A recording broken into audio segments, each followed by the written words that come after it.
Thank you so much for coming out. My name is Janelle Riley. I'm an editor at Variety. I'm so grateful. That impresses you. Wait till you see this cast. I want to welcome this amazing ensemble. But first, actually, I want to start with the film's director. This is the rare filmmaker who has never made a less than excellent movie. From films like Brick to Looper to The Brothers Bloom and that other great indie, The Last Jedi. Please welcome Rian Johnson.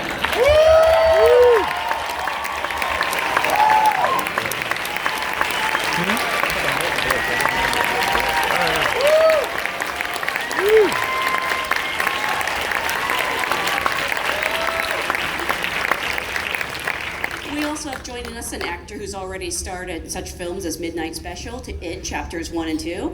He'll next be seen in the series Defending Jacob opposite another up-and-comer named Chris Evans. Please welcome Jaden Martell.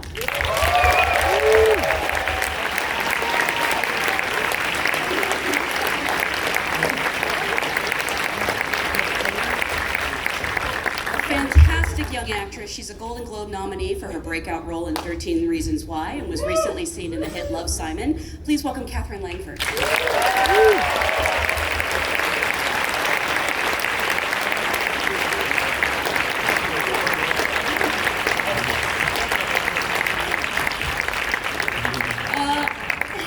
Also a Golden Globe Award winner and Emmy nominee for his work on Miami Vice. You can catch him right now in Watchmen. You all need to be watching it. Please welcome Don Johnson.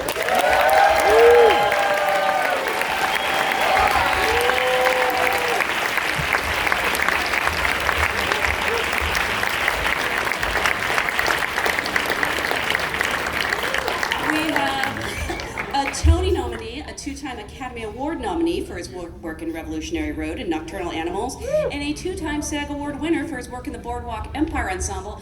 Please welcome Michael Shannon.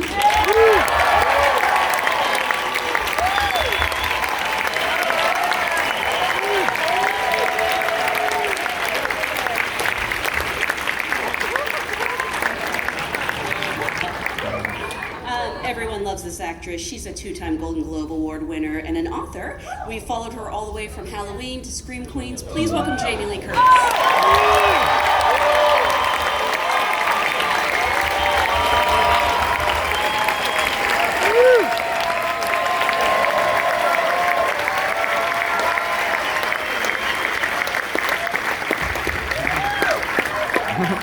An actress who in just a short time, she has given some of my favorite performances at films like Blade Runner 2049, War Dogs. Please welcome Ana de Armas.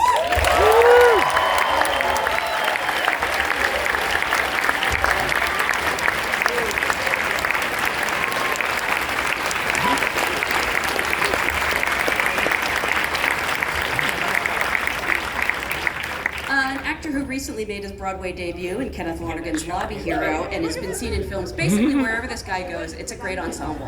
From movies like Gifted to the Avengers series, please welcome Chris Evans.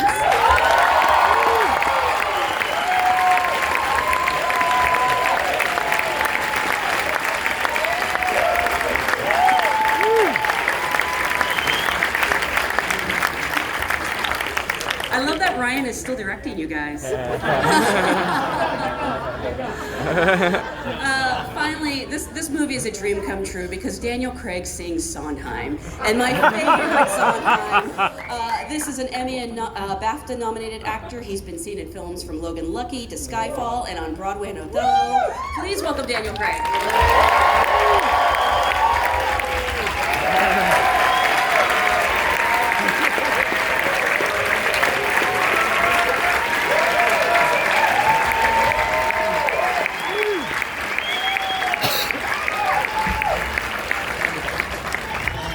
I am not exaggerating. The person sitting next to me in Toronto didn't know why I was laughing 20 minutes after you were singing Not Left, Not Going Right. And it's just funny to me. Thank you guys so much for being here. This is actually an audience of SAG actors. So I always like to start at the beginning by asking, how did you get your SAG card? What was the job that brought?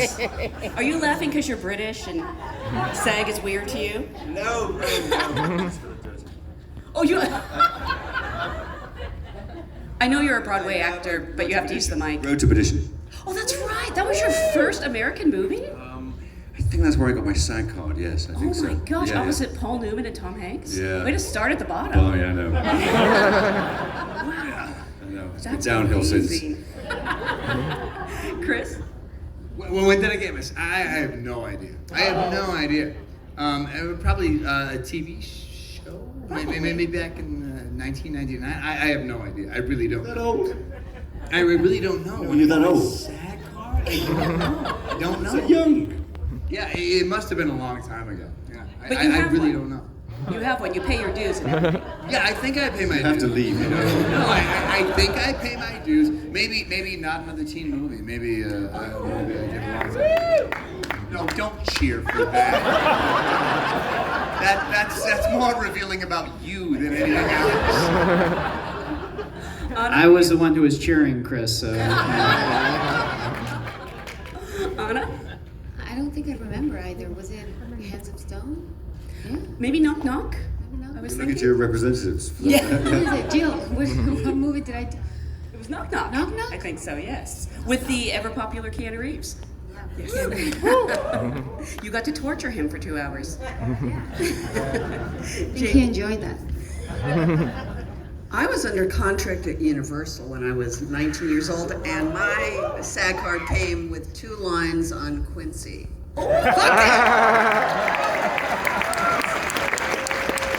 Daniel Craig is going, what the fuck is Quincy? Quincy is. It's funny you say that because I was just thinking you would be great in a Quincy reboot. You'd make a great Quincy. My representatives are here somewhere. Michael? Groundhog Day.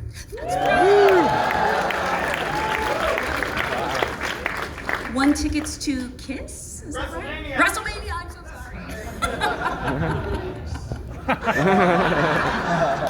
sorry. Don, for you? Yeah, it was a really magnificent cinema piece called The Magic Garden of Stanley Sweetheart. I was 19 and it came and went, really. Catherine? I think it was my first job. I think it was 13. Wow. Yeah. Jaden? I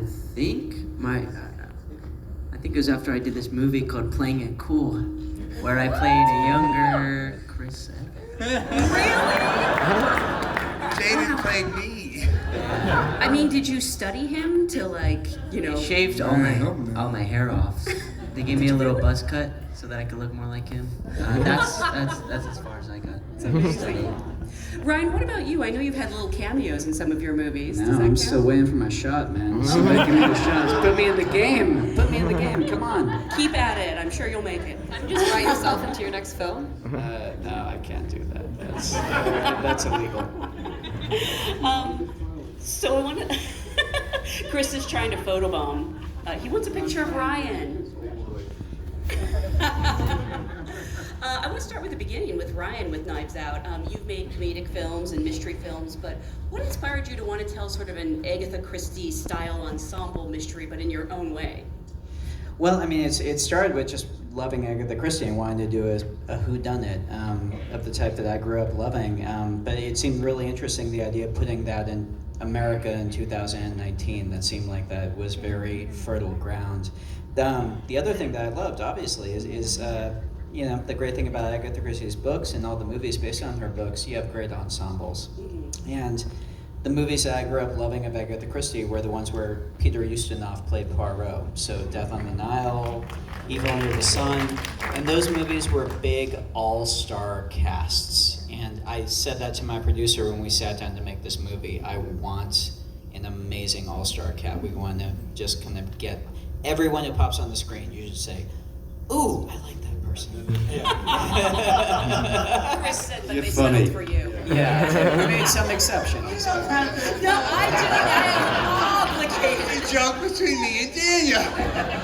We shared with everybody else. I I heard it. I'm morally obligated to repeat it.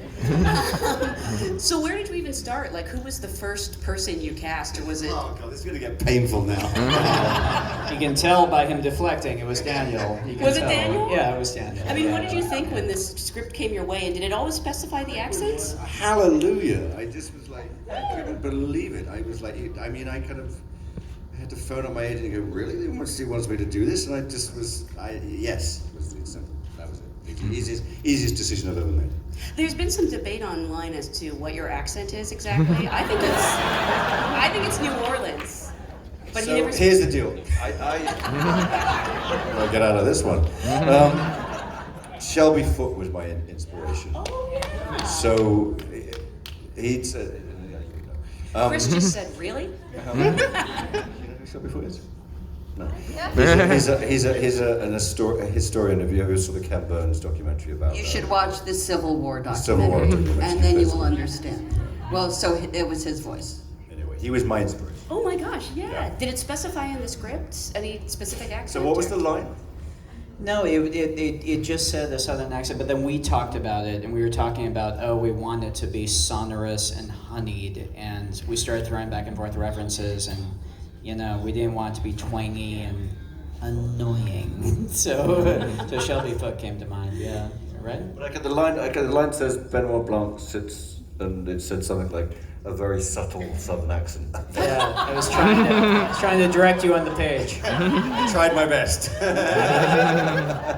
Did you have to stay in it between takes, or could you go in and out of it? Kind of, yeah. Even on weekends, Yeah. it was crazy. Yeah. No, I'm kidding. No, it's not. No. It's like, we're in Boston, it went down a storm. And Chris, for you, how did the script find its way to you, and what attracted you to the project? I was in the middle of working on another project, and it was just a great script and a great role, and I fought for the job, and it was nothing that came to me easily. I had to kind of Really? No, yeah. Why? Yeah, you totally had to convince me. I pursued it very much. When I read the script, I said I love this character, and I hope they consider me. And we Skyped, and I just kind of had my fingers crossed for a while, and hoped that Ryan would foolishly trust me, and luckily he did. Is that how you remember it, Ryan? I remember, oh my God, we can get Chris Evans in our movie. Yes. But it's, along the same lines, yeah. Anna, for you? I was in Thailand finishing another film that I was, over there for like 3 months, and I was exhausted, and I just wanted to go home, and I got an email from them asking me to audition for it, and we had like a very weird experience auditioning on Skype. It's terrible. So because I Skype asked another audition. actor from that movie I was shooting to help me with the lines, and Ryan was on Skype directing me. But that wasn't enough, so I had to go to Boston straight from Thailand to audition for him in person, and that did it. It's such a great character. When you read that script, you had to be, so excited. I mean, what? Do you have your SAG card, Jamie? Professional. What a performance. How long have you been in the business? What a performance from this one. Jesus Yeah. Christ. I mean, the depth and the feeling, it's absolutely the center of the donut of this movie. I mean, every time I see it now, I am taken by different aspects of your performance. It's extraordinary. It's so great. Seriously extraordinary work. It was Ryan's script, but what we all have. It was a beautiful gift. I mean, Marta is very special, and I feel very lucky, but it was all on the script. It was, I'm gonna have to separate these two. Just sit next to him. Was it like this on sets? Yeah. Jamie, what about for you? You've been a part of so many great ensembles. Oh no, I figured it out. I took Quaaludes Fish in called 1976. Yeah. I have no memory. I'll figure it out.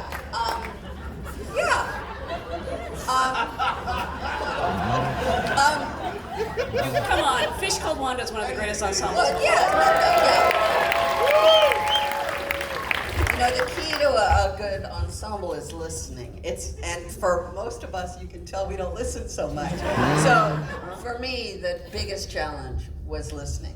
And maybe people from the theater, you know, that's more of a skill that you have. But in horror movies, you don't do a lot of listening. And so I found that to be a really beautiful part of it. Yeah. Really a wonderful sort of discovery was the beauty of listening.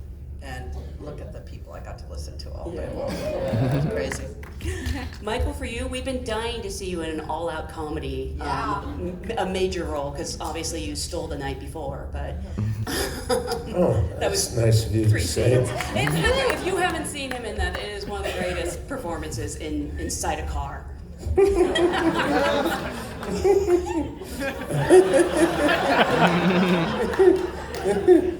Okay. Yeah, so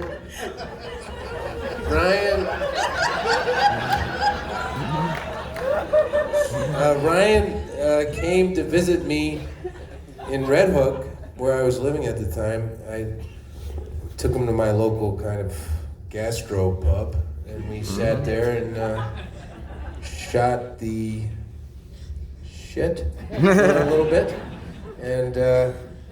And he seemed like a pleasant enough guy, because I don't like to hang out with a bunch of dicks. But this was a very nice group of people. We had a lot of fun. We had as much fun between takes just sitting downstairs talking to each other. Jamie was, you know, that house it's a real house, and Jamie got involved with the family that was there.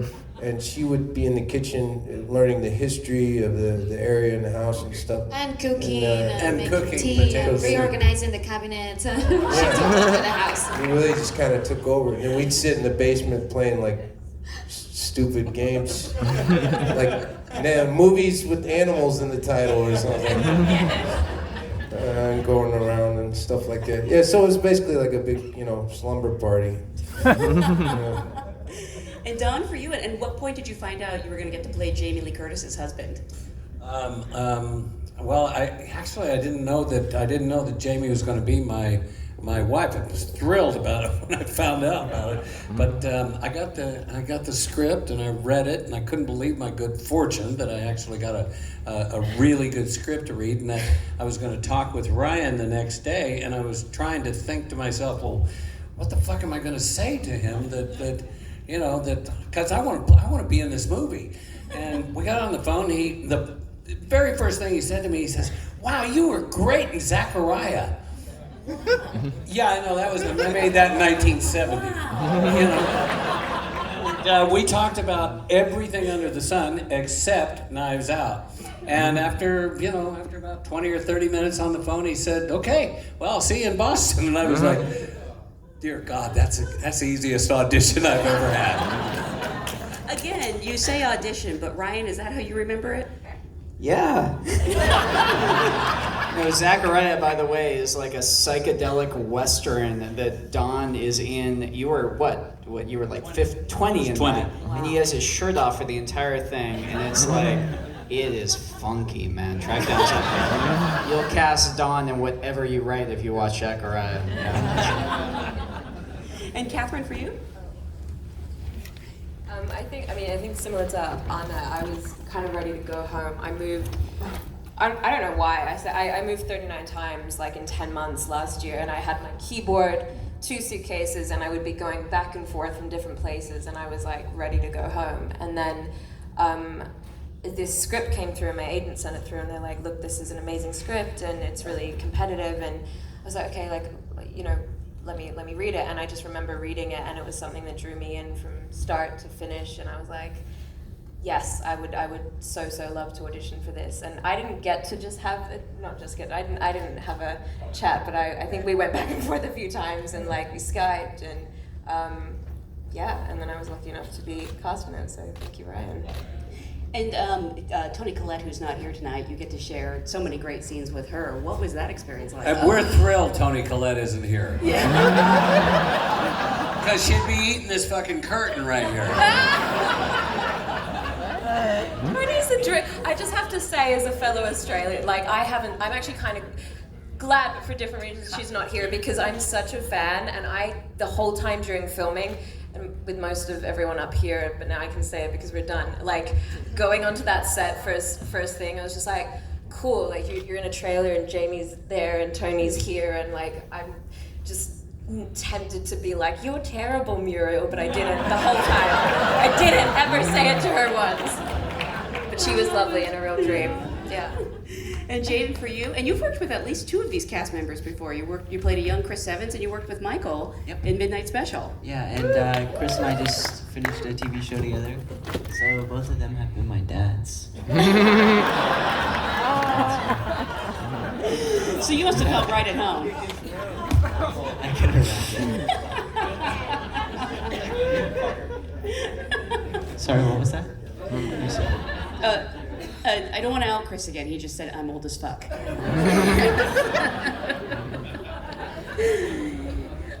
So yeah, you didn't have to say that, Jamie. I know, but you didn't have to say it. I know you're like a Broadway actor and everything, but you have to use your mic on these brilliant. So Jaden, you must have felt right at home, like the moment you stepped on set, or are you still a little intimidated? By those two? No. Yes. No.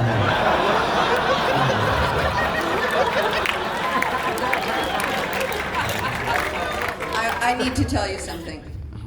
There are many, many young people that I know because although I'm old, I'm very down with the young people.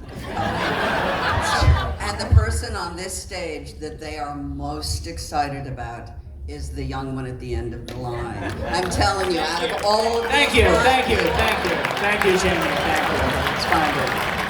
Jaden has like a deep following. Just say. This may seem like a strange question, but chemistry is so important to an ensemble, and one of the reasons this movie works so well is this really feels like a family, for better or for worse. You have so many great performances. Did you have to do any kind of chemistry reads? I mean, like between Daniel and Anna, because they have so many significant scenes together. What's a chemistry read? Have you ever done a chemistry read? Oh my gosh! So the answer is That no. answers your question. Well, I mean, yeah. Do you not have chemistry with anyone? That's kind of a trick question, I guess. Yeah, no. What is a chemistry? Basically, it's 2 people auditioning together so you can see if they have chemistry. They did it without me, yeah. We sat and we read the script. I mean, Yeah. But before anyone was it would be cast? terrible. You sort of like do a chemistry, and like no chemistry there. It happens all the time. Yeah, you guys have, everyone here has done a chemistry read of some sort, right? I think. No. I've never heard I of it. did one. You insist on clicking like. No. Well, it was for Man of Steel. I had to do one. Did you with Henry? No. Oh. Yeah, with Henry. Who did you have to do a chemistry read with? No, with Henry. Yeah, it was me and him. But that's weird because like we're not playing like romantic. We basically don't like each other. I don't know why you need to like see if that's a possibility.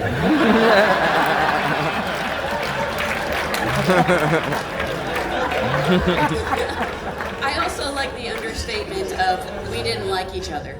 The characters. So Ryan, how did you know it would all work? Well, I mean, look at these actors. I mean, you don't need to do a chemistry read when you have actors. I mean, you know they're gonna click with whoever they're paired up with, and it was not a big leap. And what were some of your favorite moments on set? You have these great moments where you're all together in rooms. I have to imagine those were long days because you're probably cracking each other up the whole time. I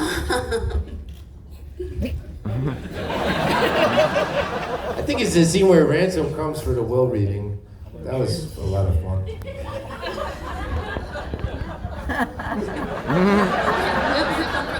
Also, Michael Shannon, the kind of the VIP of, or the MVP of thrown out improv lines. I'm not eating one iota of shit. That's a Michael Shannon special. Was there a lot of improvising on set? Because I know the script is so tight in its mystery. Yeah, you maybe don't want to, throw a wrench into that, but were you allowed to improvise lines here and there? Just when we were arguing, Really? big family You should have argument. seen that. They were on, and Ryan wouldn't cut, and that got crazy. Actually, some of the when we were chasing Anna out of the house and asking a lot of questions, there were some hilarious ad libs that I think all of us at various times had to bite a lip or pinch ourselves to keep from blowing it right there. And who were some of your favorite scene partners during this? Because you get to share so many scenes with everyone, but obviously you get to share these wonderful scenes with Lakeith Stanfield, again, who isn't here tonight, but he is so much fun to watch.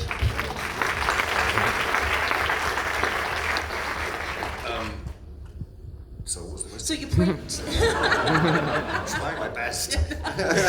You play two very different detectives. Yes. I mean, I was just curious if it was fun to play with him. Lakeith, everybody. I kind of was going to make a silly joke about it. It's terrible working with all of these people, but it was blissful. It was just blissful, and we Jamie kept on raising the bar every day, so we all had to sort of step up to her level, which is a drag. But it was non-competitive, but it was generous. We were bouncing balls around. There was very little improvisation needed because we had such an amazing script, and we said what was on the page. And when there was improvisation needed, Ryan just said, "Get on with it." And these guys turned out with some amazing lines. But it was joyful. Can I mention one person? Yeah. Who's not up here, who should be? Noah Segan. Oh, yeah. See, Noah Segan, he's here like in Los Angeles, but he's not up here on this. And I just, he was an extraordinary. Noah used to stay behind at the end of each shooting day and just shoot lines. Yeah. Wow. We'd all say goodnight now, and he'd be like, "Yeah, see ya." And you and Ryan and he would just sort of shoot these like The Witcher. We're all in the movie, I should say. I think he steals it because he just comes. His delivery kills me every single time. He's brilliant. Thank you, Noah. There we are. There's also another wonderful actor who's not here tonight, Mr. Christopher Plummer. Oh my God. Yeah, I know. I was going to say, those scenes between Anna and him Yes, are just heartbreaking. Where's Frank? You're in the party already. Frank That was Oz. a drink. And Emmett Walsh. Great manner. But Ricky? Ricky Lindholm. This Edie, okay, who here has seen The Fabulous Gemstones? Edie fucking Patterson? Are you kidding me? If you have not seen it and you don't have HBO, go to somebody's house who does and watch her. She delivers the comic performance on television this year. She is brilliant. Edie Patterson.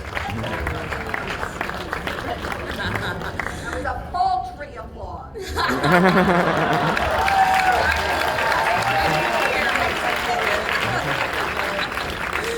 Do it. I actually didn't hear it. Anna, you have these wonderful scenes with Christopher Plummer. I mean, it's a masterclass in acting, watching both of you together. What's it like to get to share scenes with a legend like that? Oh gosh, it was amazing. I'm just in love. I think it's my favorite scene from the whole movie. That scene, the central scene that we have together, that we took us 3 days to shoot, and it was just so incredible to be with him and to share that moment. And I will, always say I did that with Christopher Plummer. It was just awesome. It was so many colors and so many things to do in that scene. It was just warm and sweet and scary and funny, and it's all at once. Yeah. I mean, Ryan, I can't imagine anyone else playing that part. No, and one of my favorite movies of all time is The Man Who Would Be King, and I would just sidle up next to Chris in between takes and just get him talking about working with John Huston. He's he's a legend. He is still doing, I mean, you look at his performance in Beginners and the work he did with Anna in this movie, he's still doing absolutely just, he's a beast. He's doing incredible work, and he's also the sweetest man on the planet. He's just a genuinely kind, caring man. And the work that these two, that Anna and Chris did in that scene, which really has to, you know, a film that's been clipping along with a certain type of tone, to be able to suddenly pivot and have a scene that has to land emotionally in certain ways, otherwise the entire movie won't work. You know, the work that Anna and Chris did in that scene, I bow down. It's pretty amazing. Yeah.